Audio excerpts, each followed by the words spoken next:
नमस्कार साथियों, आपका स्वागत है अपने YouTube चैनल में नया भारत नई खोज। ठीक है, तो अब हम चलते हैं अपने अगले प्रश्न की ओर। NEP 2020 का स्कूली शिक्षा का फॉर्मेट है, तो इसका फॉर्मेट है 5+3+3+4। ठीक है। अगला है 72 नंबर। नीप 2020 के प्रारंभिक स्तर में किस कक्षा तक की पढ़ाई शामिल है? तो इसमें शामिल है 3 से 5 वर्ष तक की। ठीक है। अगला देखते हैं, नीप 2020 के माध्यम स्तर में कितनी आयु के बच्चों को रखा गया है? तो इसमें रखा गया है 11 से 14 वर्ष की आयु तक के बच्चों को। ठीक है। अगला देखते हैं 74 नंबर। नीप 2020 में सीखने के लिए किस मूल्यांकन पर जोर दिया गया है? तो इस पे जोर दिया गया है सतत। ठीक है।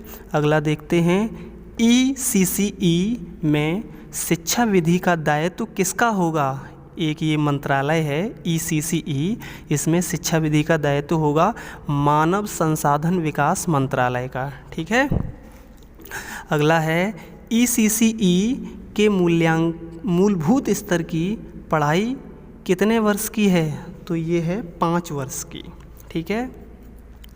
अगला देखते हैं, कोठारी आयोग ने माध्यमिक शिक्षा के प्रसार से संबंधित समस्या नहीं बताई थी। ये एक आयोग है, आपको पता है, कोठारी आयोग।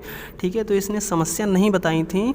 कौन सी समस्या नहीं बताई थी? शिक्षा सुविधाओं की वृद्धि। ठीक है। इन्होंने जो शिक्षा सुविधाओं की वृद्धि होती है ना, सुविधा क्या होती है, मतलब स्कूल में पंखा लगा हो और कमरे अच्छे हों, साफ़ सफाई हो, शौचालय हो, पीने की व्यवस्था हो, आने जाने की व्यवस्था हो, ऐसी शिक्षा सुविधाएं होती हैं। ठीक है। अगला है 78 नंबर। नवीन शिक्षा नीति 1986 ने प्रसार संबंधी समस्याओं के निवारण हेतु कार्यक्रम दिए थे। तो इन्होंने कार्यक्रम दिए थे 16 सूत्रीय कार्यक्रम। ठीक है। अगला है, माध्यमिक शिक्षा का उद्देश्य है। तो इसका उद्देश्य है छात्रों में जनतंत्रीय नागरिकता का विकास करना, छात्रों में व्यावसायिक कुशलता की उन्नति, छात्रों में नेतृत्व की क्षमता का विकास करना। ठीक है। जो छात्र हैं उनमें व्यवसाय, कुशलता, नेतृत्व, ऐसी चीज़ों का विकास करना हो जो कि छात्र जिम्मेदार बन सकें। ठीक है। अगला है 80 नंबर। मुदालियर आयोग का गठन कब किया गया था? ठीक है। तो इसको हम पीछे भी देख चुके हैं। इसका आयोग का गठन किया गया था 23 दिसंबर 1952 में। ठीक है। अगला है 81 नंबर। माध्यमिक शिक्षा की प्रमुख समस्या हैं। तो इसकी प्रमुख समस्या हैं वंचित उद्देश्यों के अभाव की समस्या। ठीक है। अगला देखते हैं, माध्यमिक शिक्षा में सुधार हेतु कोठारी आयोग का सबसे प्रमुख सुझाव है। तो उनका सुझाव है माध्यमिक शिक्षा का व्यवसायीकरण। ठीक है। व्यवसायीकरण होता है कि जो बड़े स्तर की शिक्षा है उसमें हम बच्चों को इस तरह से शिक्षा दें कि वो आने वाले समय में कुछ स्वयं का व्यवसाय कर सकें, ना कि नौकरी के पीछे भागें। ठीक है। अभी हम 83 नंबर देखते हैं, माध्यमिक शिक्षा का स्वरूप एक सा होना चाहिए, किस समिति ने कहा है? तो ये कहा है भावात्मक एकता समिति ने। ठीक है। जैसे कि अब आप लोग देखते हैं NCERT की किताबें लागू हैं पूरे भारत में, उनका सबका पाठ्यक्रम एक ही है और विषय मतलब अलग अलग हैं, बट पाठ्यक्रम एक ही है। जो उत्तर प्रदेश में होगी वही बिहार में, वही झारखंड में। ठीक है। तो इसी तरह से ये भावात्मक समिति थी, इन्होंने राय दी थी अपनी। ठीक है। हम 84 नंबर देखते हैं, हमारी माध्यमिक शिक्षा हमारे शैक्षिक ढांचे की सबसे कमज़ोर कड़ी है और इसमें शीघ्र सुधार की आवश्यकता है। यह कथन किसका है? तो यह कथन है राधाकृष्ण आयोग का। ठीक है। अगला देखते हैं, कोठारी आयोग ने अनुसार किन कक्षाओं को प्राथमिक कक्षा माना है? कोठारी आयोग के अनुसार किन कक्षाओं को प्राथमिक कक्षा माना है? तो इन्होंने माना है 1 से 5 तक की कक्षाओं को प्राथमिक कक्षा माना है। ठीक है। अगला देखते हैं हम, प्राथमिक कक्षाओं के लक्ष्य को प्राप्त करने में प्रमुख कठिनाई क्या है? तो इसमें प्रमुख कठिनाई है जनसंख्या वृद्धि।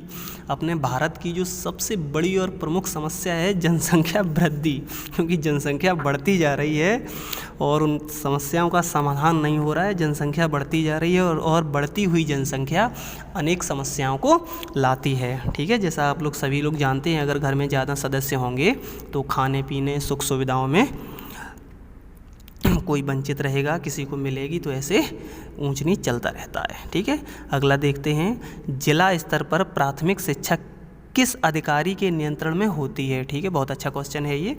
तो ये अधिकारी होता है एक बेसिक शिक्षा अधिकारी, जिसे शॉर्ट फॉर्म में गांव में BSc बोलते हैं। ठीक है, बेसिक शिक्षा अधिकारी।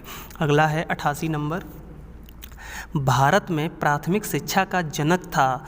तो भारत में प्राथमिक शिक्षा का जनक था जेम्स थॉमसन।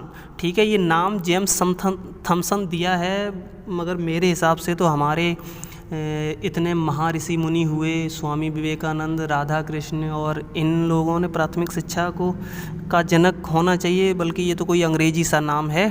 बाकी आप लोग पढ़ो, जब है तो पढ़ना पड़ेगा। ठीक है, 89 नंबर है, भारत में प्राथमिक शिक्षा अनिवार्य एवं निःशुल्क होनी चाहिए। यह किसने कहा है? तो यह कहा है गोपाल कृष्ण गोखले जी ने। ठीक है, उन्होंने ये बात कही है। अब हम अगला देखते हैं 90 नंबर, प्राथमिक शिक्षा में अपव्यय एवं अवरोध की समस्या की ओर किस समिति ने ध्यान दिया है? तो इस समिति का नाम है हर्टंग समिति। ठीक है, इस समिति ने ध्यान दिया है। 91 नंबर है, कोठारी आयोग ने अपव्यय एवं अवरोधन का कारण बताया है। तो उन्होंने बताया है उपस्थिति में अनियमितता। अनियमितता का मतलब कम होता है कि स्कूल में बच्चों की उपस्थिति नहीं है। ठीक है, बच्चे स्कूल आ नहीं रहे हैं। ठीक है, तो ये आयोग ने बताया है। अगला है 92 नंबर, विश्वविद्यालय अनुदान समिति का गठन कब किया गया था? तो ये किया गया था 1946 में। ठीक है, हम ऐसे याद रख सकते हैं, 1947 में देश आज़ाद हुआ। ठीक है, तो ये 46 में, मतलब 1 साल पहले ही इस समिति का गठन हो गया था। ठीक है, अब 93 नंबर देखते हैं, भारत में बनारस संस्कृति महाविद्यालय की स्थापना किसने की थी? तो ये हैं जॉनथन डक्कन। इनसे भी मैं सहमत उतना नहीं हूँ, क्योंकि हमारे भारत में कोई भारतीय करता, बाकी देख लो अब जो भी है।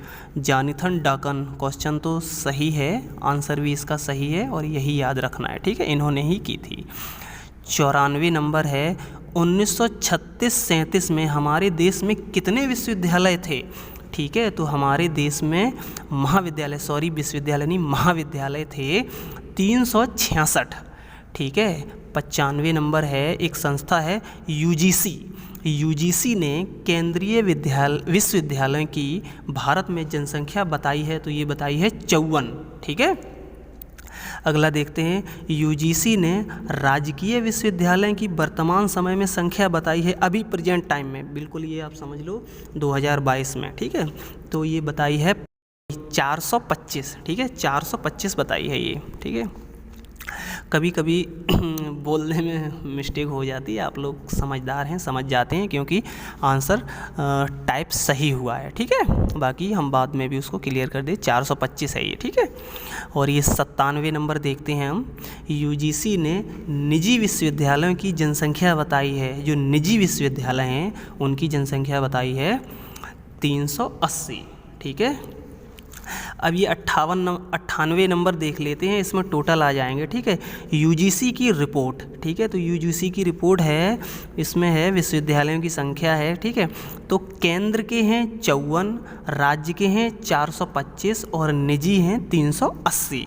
ठीक है, अब ये हम अपना 99 नंबर क्वेश्चन देख लेते हैं, इंदिरा गांधी राष्ट्रीय मुक्त विश्वविद्यालय इग्नू कहाँ स्थित है? तो ये हम सभी जानते हैं, ये है नई दिल्ली में स्थित है। ठीक है, और ये अपना 100 नंबर क्वेश्चन है, राजश्री टंडन मुक्त विश्वविद्यालय कहाँ स्थित है? तो ये अपने प्रयागराज उत्तर प्रदेश में स्थित है। ठीक है दोस्तों, इसमें हमने 30 क्वेश्चन को लिया है और अब हमारे 100 क्वेश्चन कंप्लीट हो गए हैं। आप लोग चैनल को सब्सक्राइब करें, वीडियो को लाइक करें और आप इन सारे वीडियो को देखें। आपका शिक्षा शास्त्र का पेपर फर्स्ट क्लास हो जाएगा, आपको कहीं इधर उधर जाने की ज़रूरत नहीं है, ठीक है। ऐसा ना करें कि एक इधर देखें, एक इधर देखें, एक इधर देखें।